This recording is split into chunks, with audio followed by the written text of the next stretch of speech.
Hey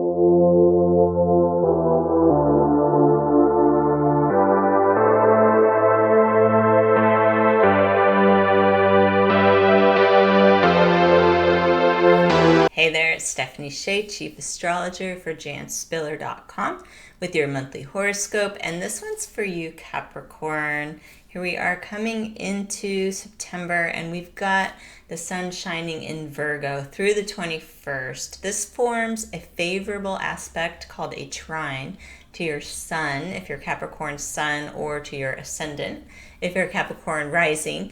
And you're going to really get some motivation to finish what you've started and probably make some improvements to a work in progress. That Virgo sun energy is really good for refining.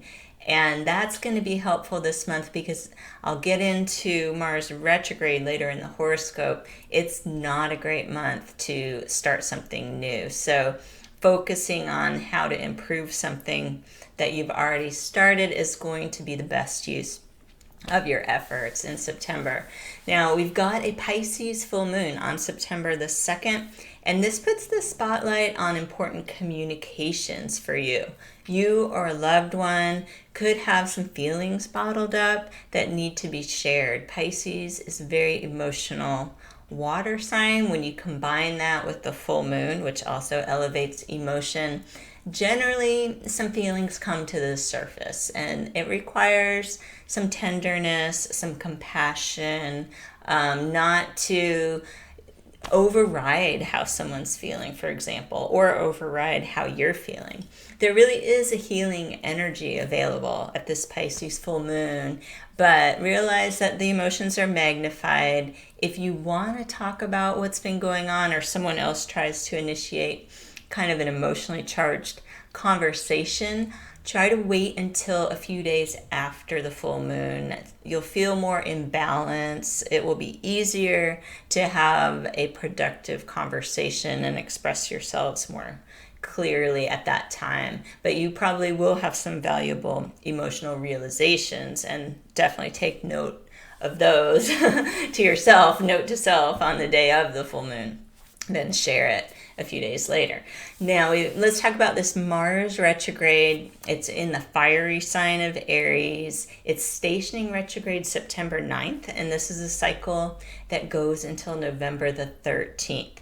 And this is such a big deal, I made a whole separate video about it. We only get Mars retrograde every 2 years, as opposed to something like a Mercury retrograde, which is 3 or 4 times a year. So it's a bigger deal. And because Mars is the ruler of Aries, it's expressing itself extra potently. So you can imagine the retrograde might also feel extra strong.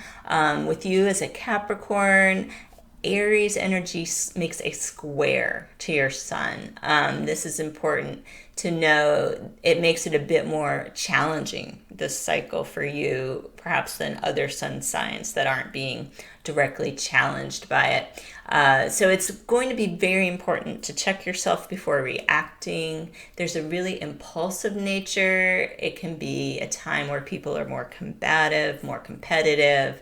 And you really don't want to get stuck in useless power struggles or confrontations under this astrology, because it doesn't always go anywhere. It's more struggle for the sake of struggle. So if you can detach from that, see the higher ground and take the high road, you're going to have more success. Now, let me tell you some positive things you can do with this astrology. With every cycle, like a retrograde that has its challenges and some negative impacts, there is also some positive impacts and some productive things to do. And I feel like that's not discussed enough in astrology, and I think Capricorns really get it. Practically minded. I have a Capricorn moon, Capricorn Mars. I don't want to just hear about, astrology doing something and nothing can be done. I want to know how to work with it. And I have a feeling my Capricorn friends want to know this too. So here's what's up with that. You could have anger from the past triggered. That is true. And it might involve family relationships or your living situation. However, it's a pivotal time. You can acknowledge past events and you'll be able to identify ways to let go and move forward. That's kind of the key to this whole thing. It's tricky business, but take things slow. Avoid jumping to conclusions. That can be a Mars retrograde and Aries thing. Don't judge until you know all the facts. And I think one of the most important things of a Mars retrograde, especially in Aries, is self-care. It's directing you back to yourself and what you need. Make it a priority. Get out for some physical activity to bring your body and mind in balance. Just going for a walk or a jog if that's your thing, or just moving your body in a certain way that gets the breath flowing can really help you to move emotions through that really aren't going to be working for you. So that's some Mars retrograde advice for you Capricorns. We've got Jupiter stationing direct in your sun sign. This is on September 12th. So this is a bit more positive influence, a bit easier to work with. And it brings you some well-deserved luck and opportunity in the coming months, especially if you were born January 7th to 19th of any year. You're scheduled to experience the most personal growth between now and the end of 2020. But in general, Jupiter in Capricorn is a positive thing for all Capricorns. And with it moving direct, I think you're going to feel a little more energized when you're ruling, not really your ruling planet, but when the planet is expressing in your sun sign or your rising sign, when that is in retrograde, it can just feel like a bit of an energy drain. So you can look forward to that after September 12th. We've got the new moon in Virgo on the 21st, and this offers support for intentions related to education, travel, work, and spiritual pursuits.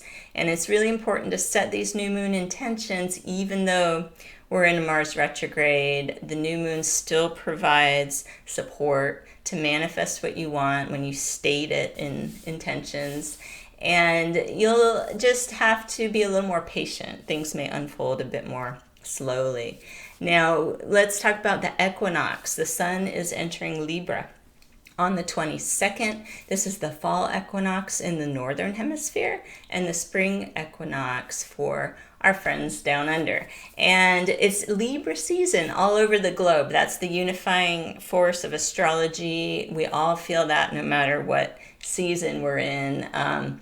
With the weather, the astrological weather is the same. Libra season is all about celebrating our accomplishments with others, acknowledging what people have achieved and giving them encouragement and support. It's like bringing in the harvest together, so to speak. And if you want to learn more about the equinox and a special ritual that Jan Spiller invented, or she came up with herself, I would highly recommend checking out the link under this video for membership to janspiller.com website. This is Jan's legacy website in her honor, in memorial, that she really wanted to keep going so people would have a resource. And anytime we can keep her original writing, like this equinox ritual copy, we're so happy to have that to offer people who sign up to be a member on the site. And as well, I write all the current content, so you'll get to read all the articles that I write that go really in depth about a lot of the planetary activity, a lot of the lunar activity, eclipses, new moons, full moons. You get a lot for your membership. So please do check that out. I hope you have a really good month of September. Be safe and be well. And I'll see you back here next month with your horoscope.